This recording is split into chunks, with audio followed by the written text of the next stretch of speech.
Good morning, folks. It is 6 o'clock in the morning, and we, as in we, you, and everybody else, are heading down to Cody, Wyoming for the Cody Country Cruisers car show. This is going to be the first out-of-state car show that I've done with the Shelby, and so it's about an 80-mile road trip down to get down to Cody. So it should probably take just a little bit over an hour, hour and a half, depends on how many times I gotta stop to go to the bathroom. Gee whiz, I've been drinking a lot of water lately, and you know, whatever, trying to stay healthy, fit, you know, trying to make it on top of that men's magazine, whatever. So yeah, enjoy the ride, and we'll see you when we get down to Cody.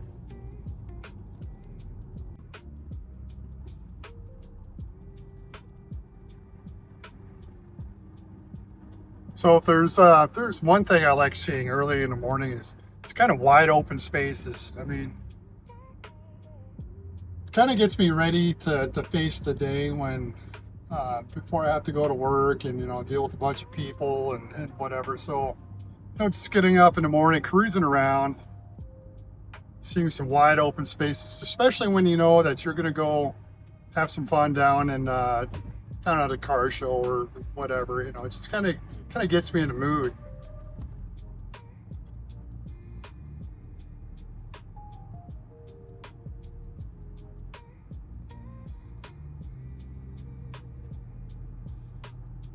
Not only that, but when you got just a nice run and ride, you know, I mean, what's better than that? I don't know.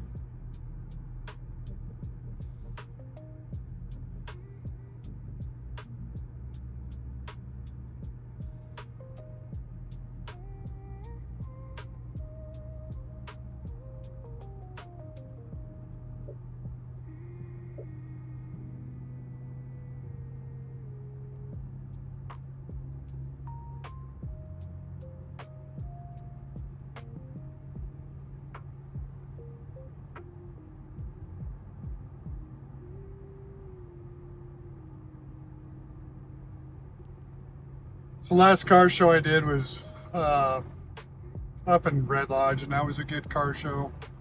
Um, since my dad passed away, I just been doing stuff I enjoy doing. You know, life is short. You know, everybody knows that saying. Um,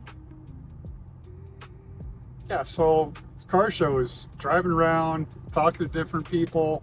Uh, that's kind of what I like to do. So that's the reason why we are on our way down to Cody. Get out of town for a little while. It's supposed to be a beautiful day.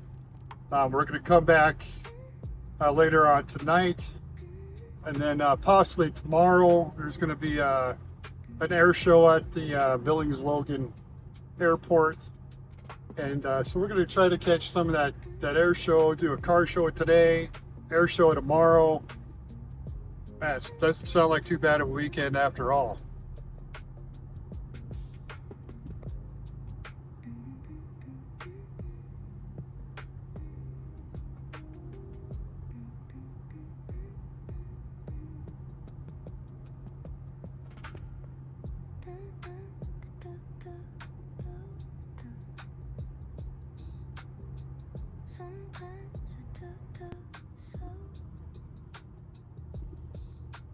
Yes, guys, got the driving gloves on.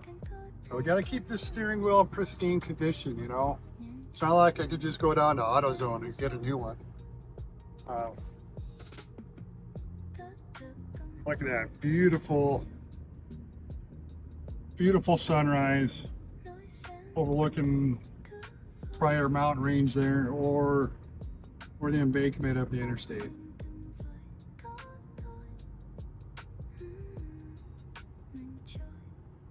So guys, there's kind of something I want to talk about, a little what I want to say, a little health update, little PBS. I don't know what you want to call it, but kidneys, guys, take care of your kidneys. Drink plenty of water.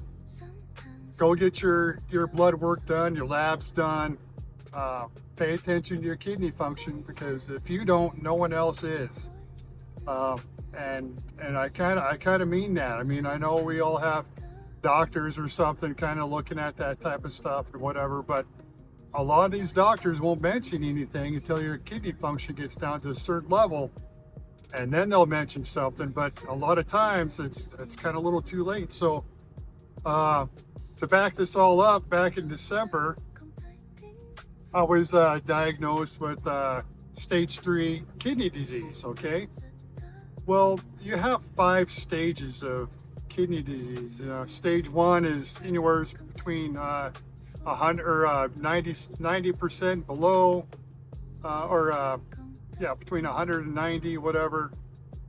Stage 2 is 90 down to 80, and then between nine or sorry guys, getting my numbers confused.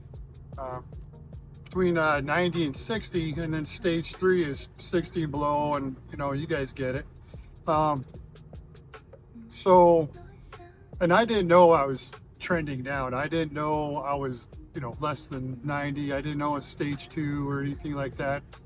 And I've been seeing my doctor for a number of years, and been looking at my labs, and nothing on my labs indicates, hey, your kidneys are failing. There's nothing in there stating, you might have an 87 or a 78 or whatever.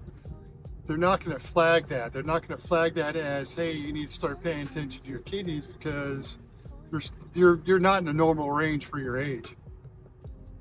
Anyhow, so December I was diagnosed stage 3, means I had a 60% kidney function. Okay, well, I mean, that's when you really need to start taking things serious. And if you happen to know that you're trending downward, there's a lot of things that you can do to stay above 60. Well, I didn't know that. My doctor never told me, and they will not tell you until you're 60, stage 3, 60% and lower. You can get all the way down to stage 5. Well, hey fellas, that's dialysis transplant territory. You don't want to go there. Anyhow, so that was back in December. Had a couple more, and the only thing my doctor told me to do was, hey, drink more water, stop taking aspirin, and we'll see you later. Well, that doesn't cut it. So through a series of tests and being stressed out, blah blah blah. Luckily, through a lot of prayers and stuff like that, I've been able to stay above 60. My last test had me at 70%, so I've been doing good. So, I don't want to make this a big long announcement about that. So anyhow, just pay attention to your labs, your kidneys, things like that, and and just don't wait for your doctor to tell you something. Be your own advocate and take care of yourself. So there we go. That's my rant. So now we just made the turn at Fort Rockville, headed south for Wyoming.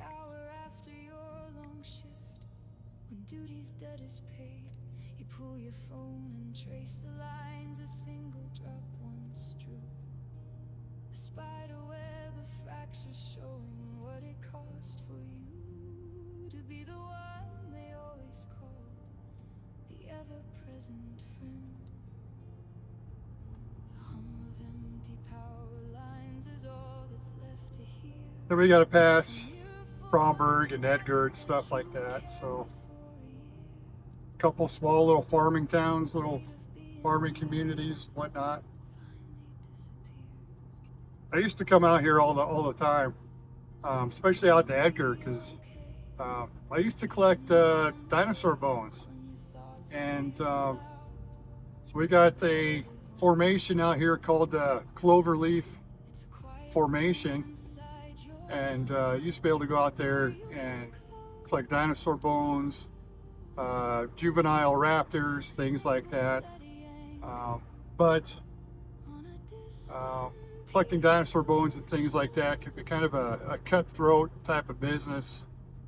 Uh, Anyhow, so I won't get too much into that. I'm just saying, there's a lot of good people in there and there's a lot of bad people in there. And I'm not saying I'm a paleontologist or anything like that by any means. It's just more of a hobby thing. I knew a couple people that had access to some farmland and they let me out there to go basically snoop around or whatever. And just kind of developed some bad blood between me and a couple other people. And I just decided, no, we're just going to go ahead and give it up and move on to other things. So.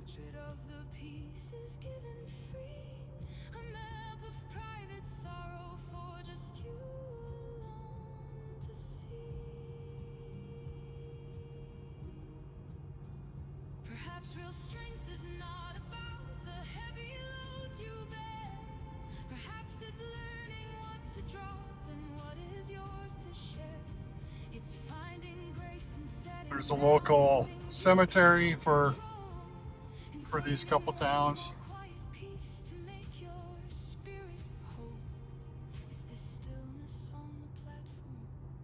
When I was a kid, my dad used to bring us out here, and there's some potato farms out here, so we would come out here and pick our own potatoes, and that's the best time. That's anytime you can come out here, or where go to your local farms and get your produce directly from the farm. Man, that is always the best. So, support local, I guess is what I'm trying to say.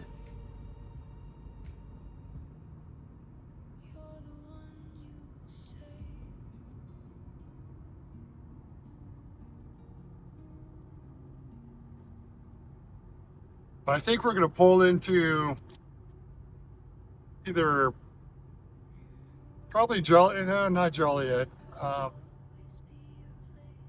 Probably Fromberg, maybe for fuel.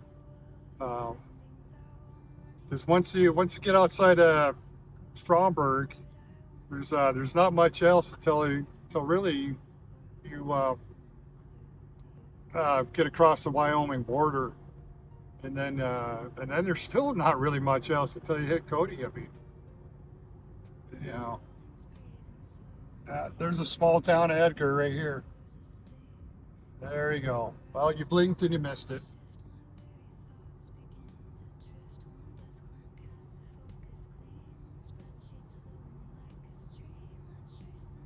Anyhow, we'll catch up with you guys when we pull over for some fuel.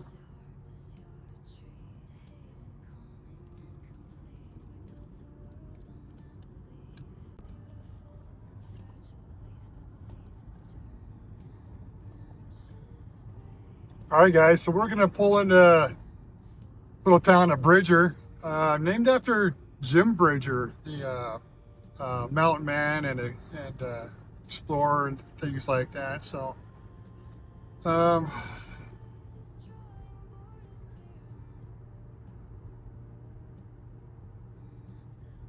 boy, just not much else to say about Bridger other than when I was younger, I used to spend quite a bit of time out here. My brother, um, he did move out here, and so Bridger was first place where he lived and had his house and whatever. So we came out here quite often and hung out here in Bridger.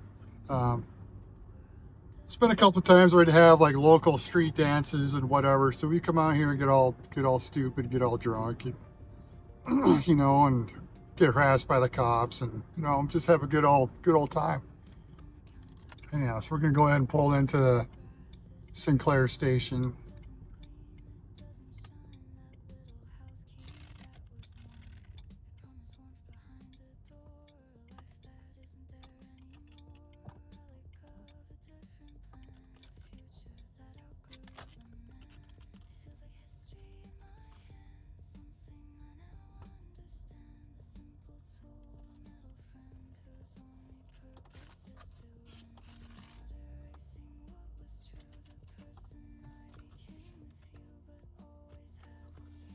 Essential fuels. I've never Never heard of that. I don't know if that's a new.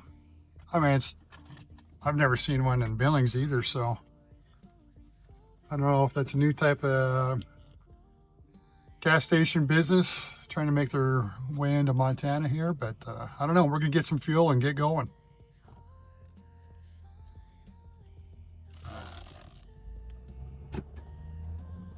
All right, put about 5 gallons in. That should be enough to get us down there. 5.18 for premium. Can't run anything less than premium in this thing. I mean, you can. I mean, I'm not gonna say that you're gonna blow up your car because you don't run premium, but oh my goodness. Yeah, pretty sure I'm gonna get behind the slowest person in Bridger. Yeah, whatever. Yeah, so big old town of Bridger. Just a typical small little farming town. I'm sure you guys got plenty of them out by where you're at. Or not. Or not. So there we go. Buckeye Bar Casino. That's where they would have the street dances and stuff like that. And then Bank of Bridger. And then there's a community center over here somewhere, I think. Yeah. Yep. This white building coming up. This is a kind of like a community center, whatever. Anyhow, that's where my brother had his reception and whatever. But there we go. There's some buffalo for you. Um, anyhow, so that's Bridger, fellas.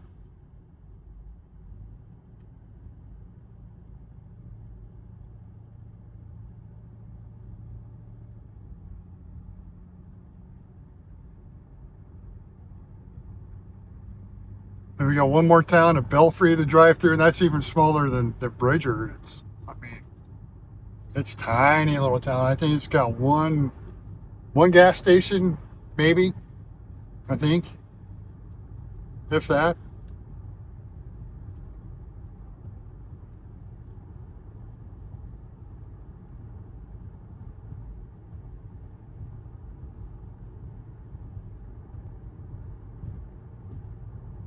Anyhow, I think I'm gonna stop it from here, and when we get closer to the Wyoming border, more closer to Cody, we'll see you then.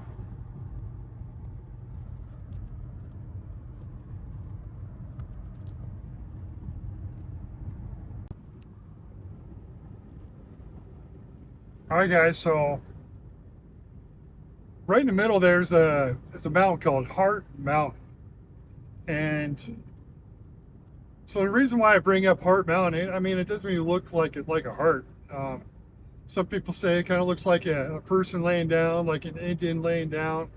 Um, anyhow, so but that's what I want to say is that this has some World War II history to it, and in the ways of on Heart Mountain is a Japanese internment camp. So that's not to be confused with like a concentration camp or a POW camp or anything like that. So after Pearl Harbor, the government rounded up Japanese citizens in the name of national security and put them in internment camps located throughout the U.S. And one of those internment camps is here in Heart Mountain. And you can go to Heart Mountain to these internment camps. There's visitor centers there, and it is I don't want to say like a national park or anything like that, but it is a historical site. You can go and visit, see some of the remnants of the internment camp. I haven't been there personally myself. It's just kind of one of those things where it's like, yeah, it's close enough locally where I can just go anytime I want. But I just haven't done it yet. But so anyhow, a little bit of history there for you. And we got about 30, maybe 25, 30 miles before we hit Cody.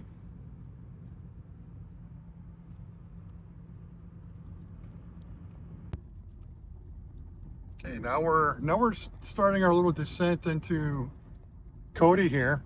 I'm going to try to find a gas station to stop off at because I need to make a pit stop. Then we'll look up the location of this car show. I think it's located in a park, in a city park, and I remember going to that park as a kid. Um, my aunt used to live around this park, so I think I know how to get there. But it's been 40 years since I've been there. So anyhow, there's some cool places to kind of visit here in Cody. You got an old ghost town where they've collected old buildings from the Wild West, from the Old West time period, and kind of made a collection of them and stuff like that.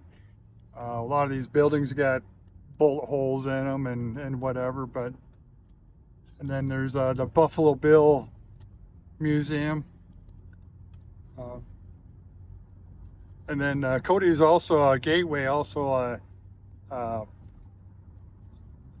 close to one of the entrances of um, Yellowstone National Park. So anyhow, oh, gas station. Yep, we're gonna stop in there, take a wee break, and get out of here.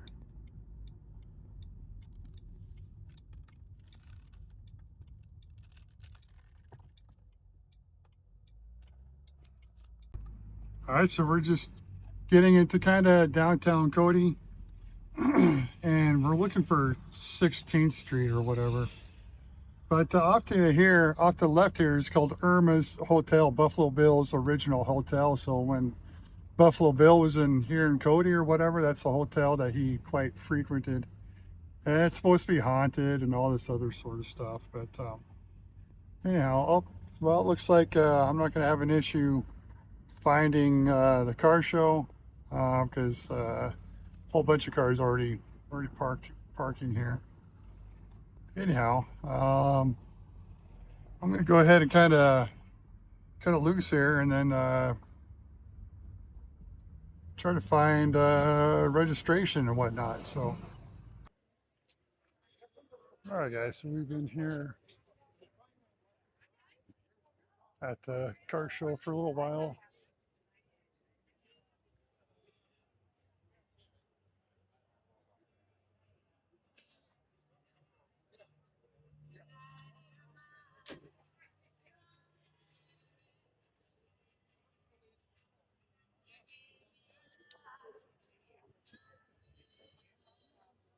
Anyhow, so I wanted to come over here right off the bat and see this deuce.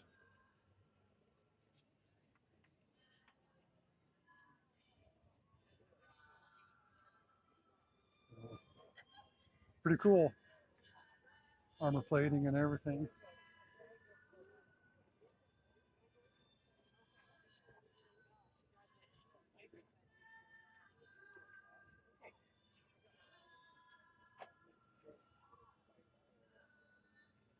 Aces and eights.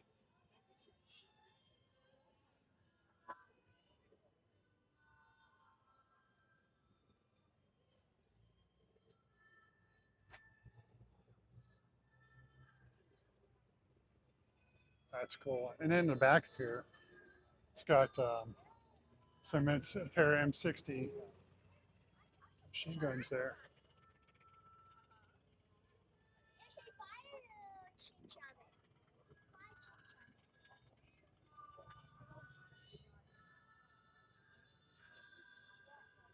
Very cool. I definitely like to take that to the grocery store. I mean, if you're going to go to Costco, what else would you go in? Oh, and this guy here,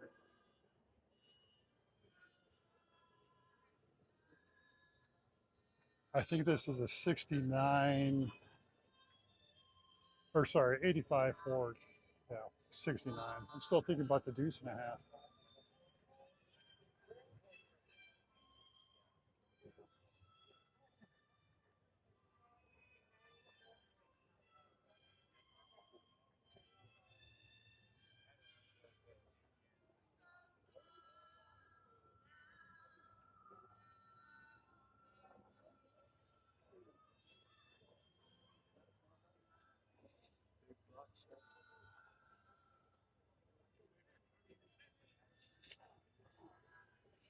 pretty decent turnout. It was it's definitely overcast, but it's like 80 degrees out, and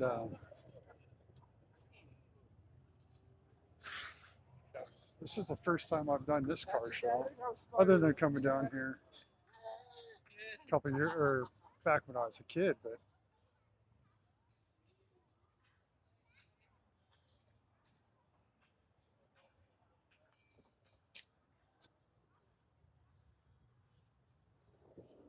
Plymouth Satellite.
This is 47 DeSoto, and it's the Suburban.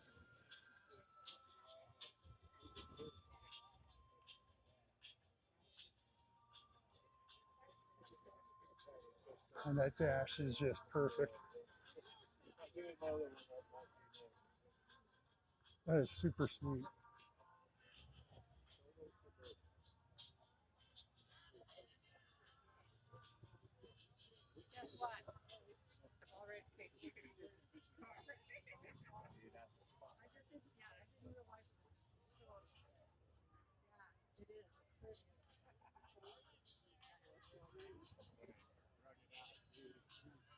'68 Dodge Charger RT.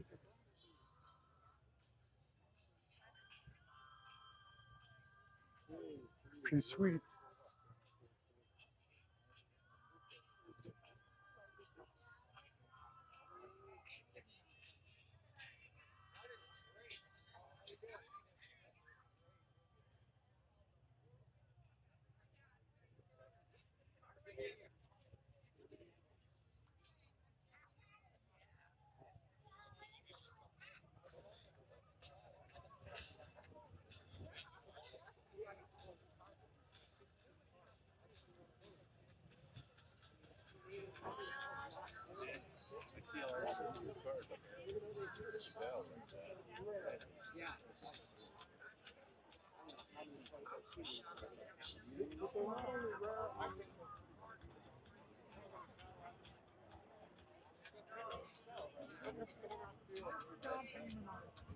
A lot of cool cars here. I mean, it's a car show. What other cars will show up except for a cool car? You know, and people even bring their campers. Let's go check this out.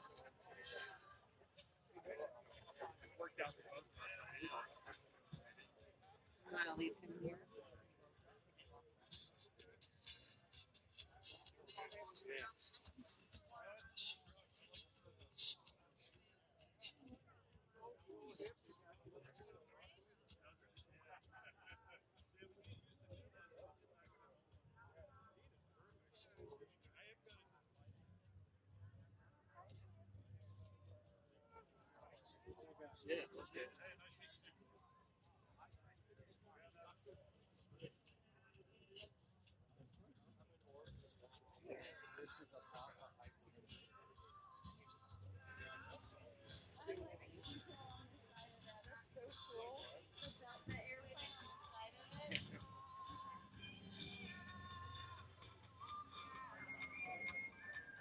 You know, every time I see one of these Bel Airs with the trunk open like this, I always sit there and think, you know, how many Filipinos can I fit in the back there? I mean, that's at least 20 cousins for sure.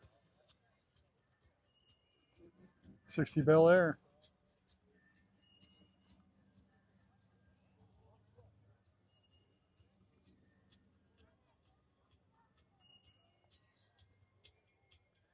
Awesome.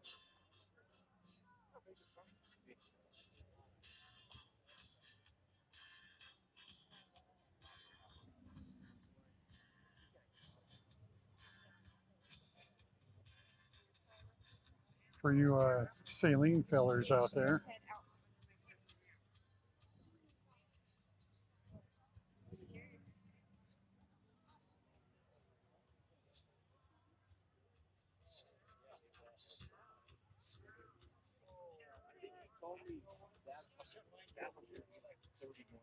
'34 Model A Coupe.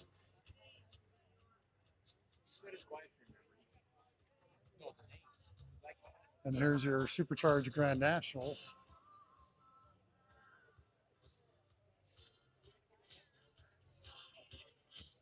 Looks like the original supercharger on there.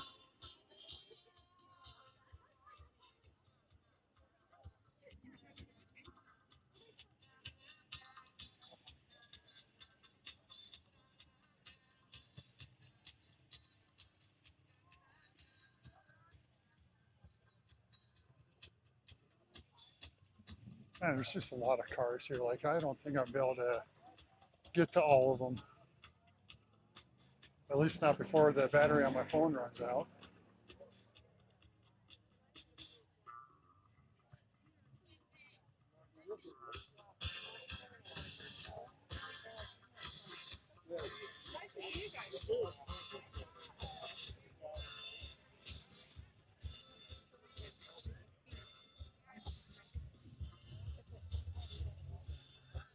Here we go, a Rat Pink Special right here.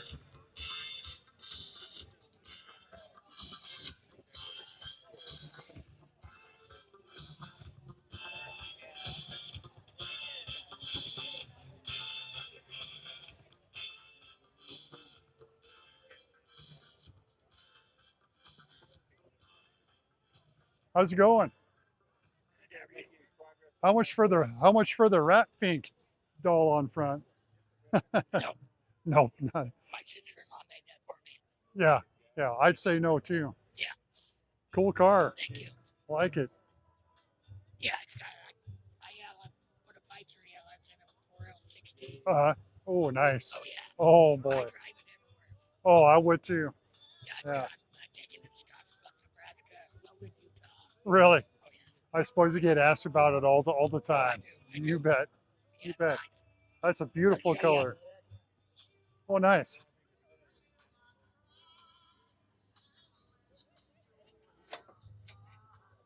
Oh yeah, there you go. Yeah, that's all it takes, man. It just Oh man, a lot of work. oh, yeah. Yeah, I can see you've I done got a lot. 308 gears in the rear end. Uh, Out on the interstate, I'm doing 80 miles an hour, 1,700 RPM. yeah, just cruising. 27 miles a gallon. Just cruising. Holy cow. Yeah, that's I got air conditioning and right. I got everything. Yeah, that's cool. Yeah, you did a lot of work to it. That's awesome. Well, good job. Thank you. Yep. See you later.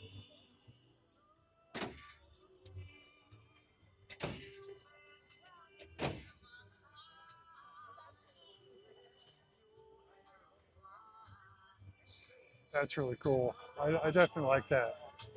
Green 56 Bel Air. I mean, I don't care what kind of car guy you are. Everybody's a Bel Air fan.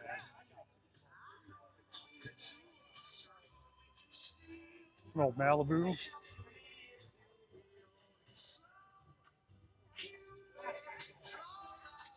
Awesome. How do we know which direction to go? These things are just everywhere.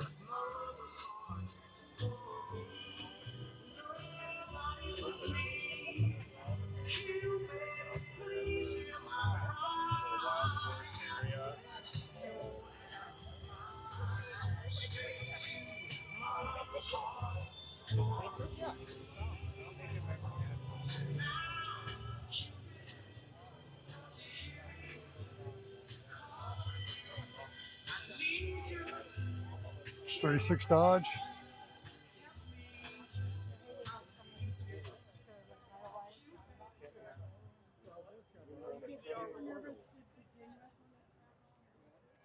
There is no C60R1 over here.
I see them for sale in the car magazines.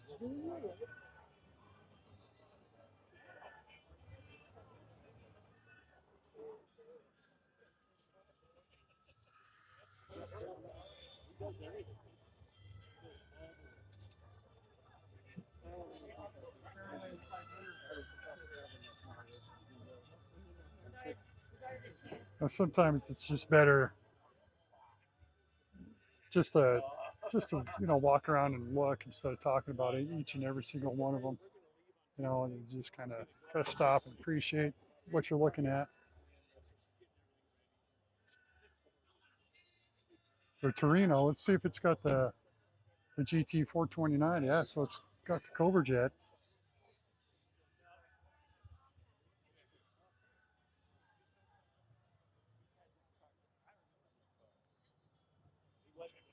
So this is a 71 Mustang Mach 1. I think our friend John off the channel has a 71. I didn't see if this got the Cleveland. No, it does have a Cleveland. See? Yeah, 351 Cleveland. Definitely been modified a bit. Oh, it's been stroked out to a 408. That's why it looks a little bit beefier.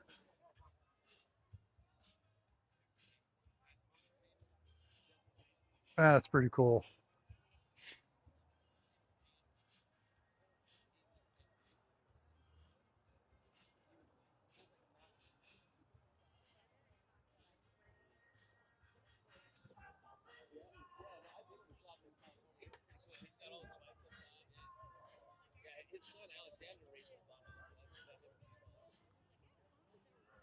And for those of you guys out there that like wheelies, I mean the Jeeps, the Jeep wheelies.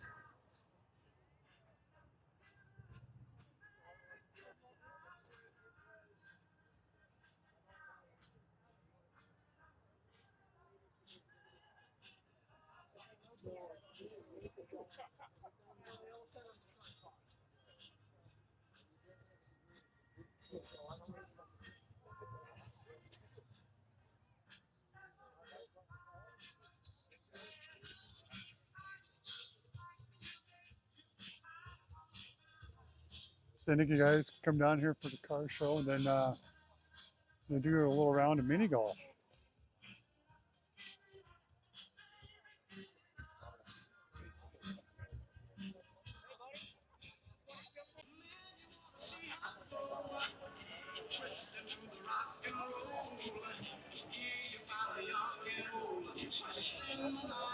It's one thing, iPhones don't have enough storage. It really sucks to be doing a video and run out of storage right in the middle of it. I do have a external storage stick, so as soon as I get done doing a video, I download it. I stop recording. I download it to the external storage. But I mean, 49 Mercury pickup.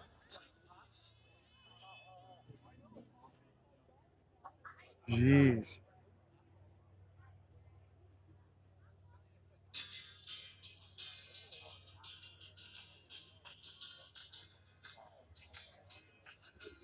He goes little Judge, 68 Pontiac Judge GTO.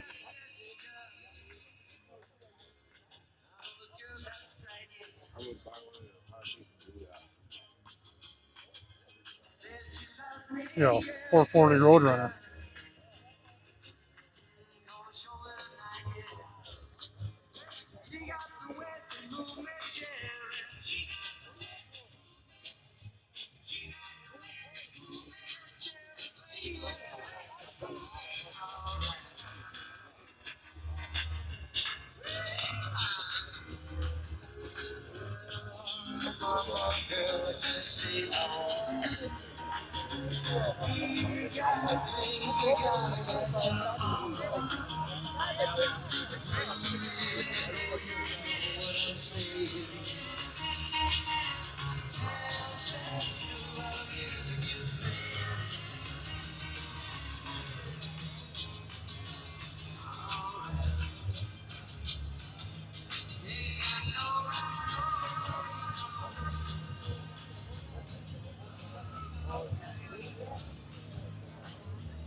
Here's part of Joe Gibbs fleet.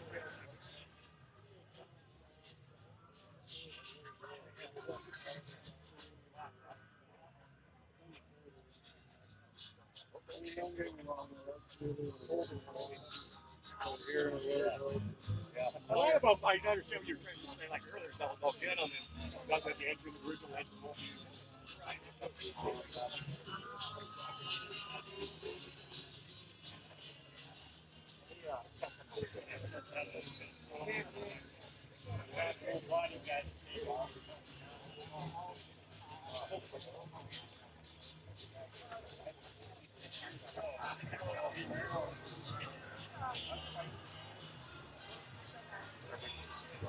My trailer's here, just throwing down the street. Anyhow, so it was basically stating that's part of Joe Gibbs fleet there. And it's originally built for Bobby Labonte. Nowadays, I don't know. And Bobby didn't like it. Tony Stewart took it over. Tony drove it as a backup car. And so Tony liked it, Tony drove it.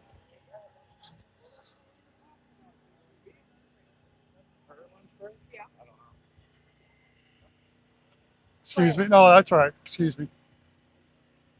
Just a big dumb guy with a camera.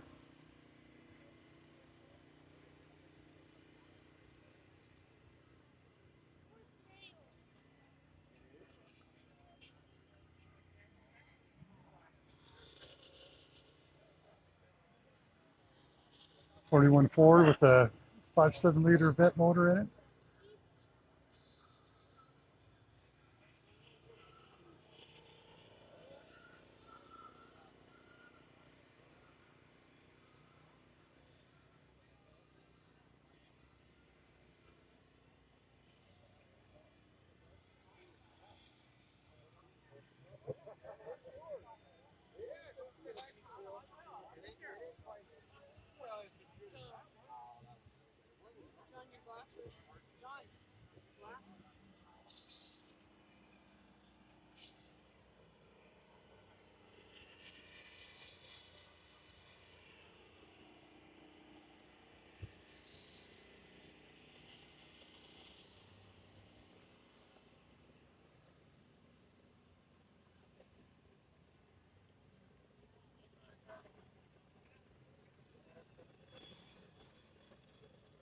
that's kind of it, folks. I just kind of skimmed around it.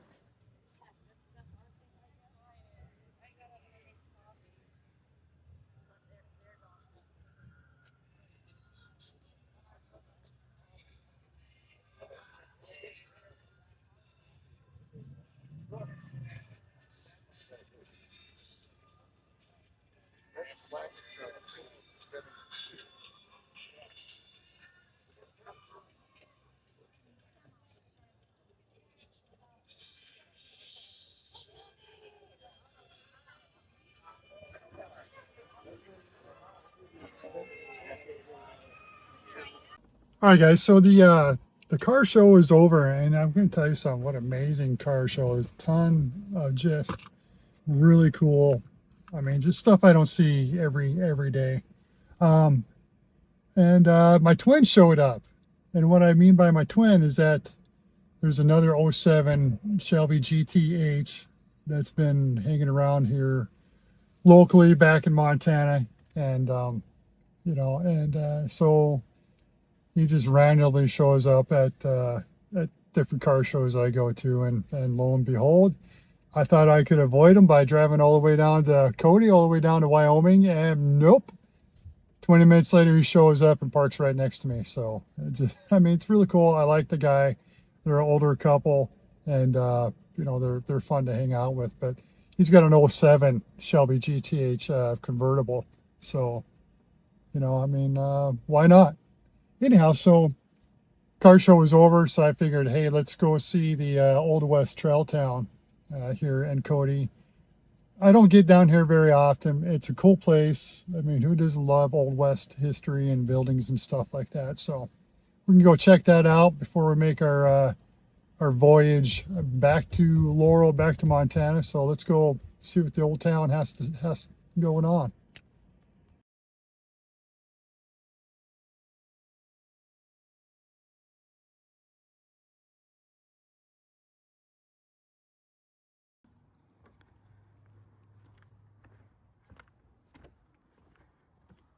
Here we go, Old West town. So this is a carpenter shop.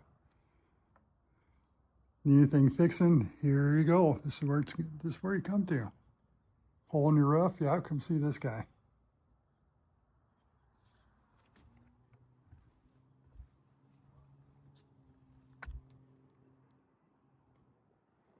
Pretty cool. And I was just told that there's a brothel in here. They just added a brothel. So here's something cool. Curly's cabin, log cabin of the home of Custer's Crow Indian Scout. Curly escaped from the battle with a little bighorn June 25th, 1876, and brought the news of Custer's defeat. Cabin was built near Crow Agency in 1885. So one video I got to do. I have to take you guys out to Custer's battlefield. That is an hour's south, or basically southeast of where I live.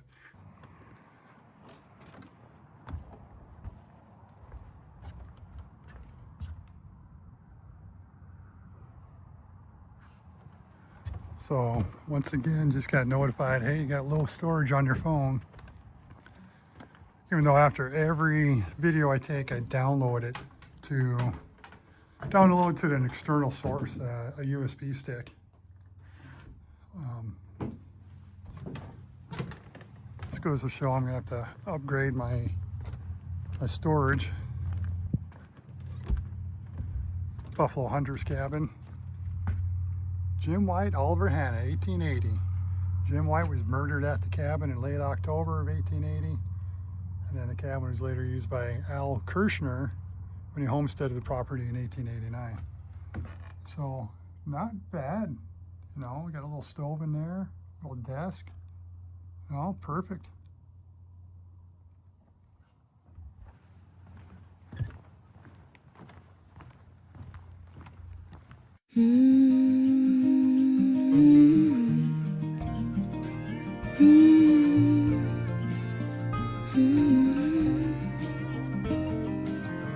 In a world of empty space, I will always be your place. place, a steady frequency below the static's ebb and flow. The quiet harbor light you see, the only anchor that you need, a gentle truth that's yours to keep, a promise whispered while you sleep.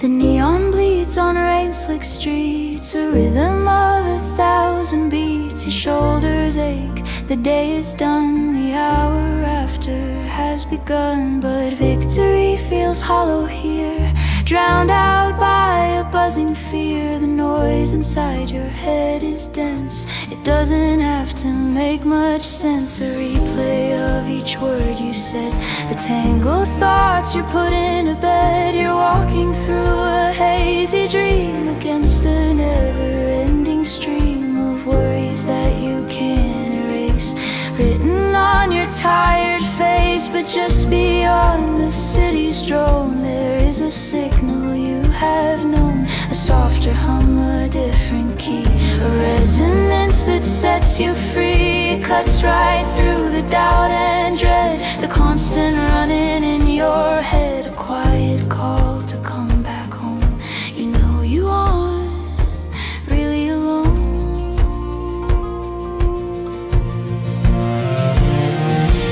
In a world of empty space, I will always be your place, a steady frequency below the static's ebb and flow. The quiet harbor light you see, the only anchor that you need, a gentle truth that's yours to keep, a promise whispered while you sleep.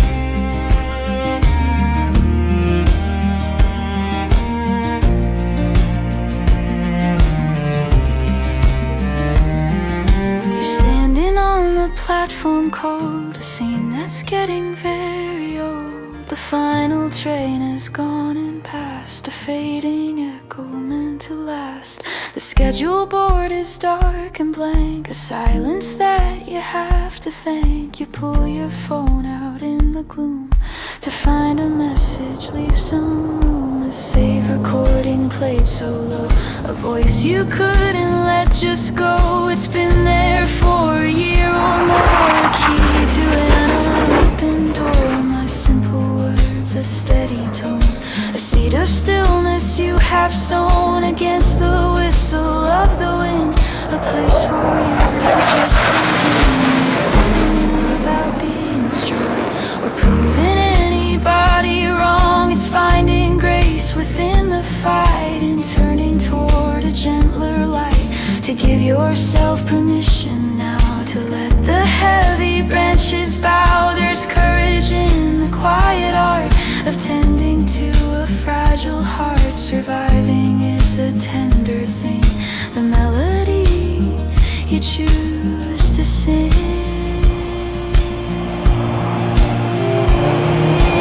In a world of empty space, I will always be your place, a steady frequency below the static's ebb and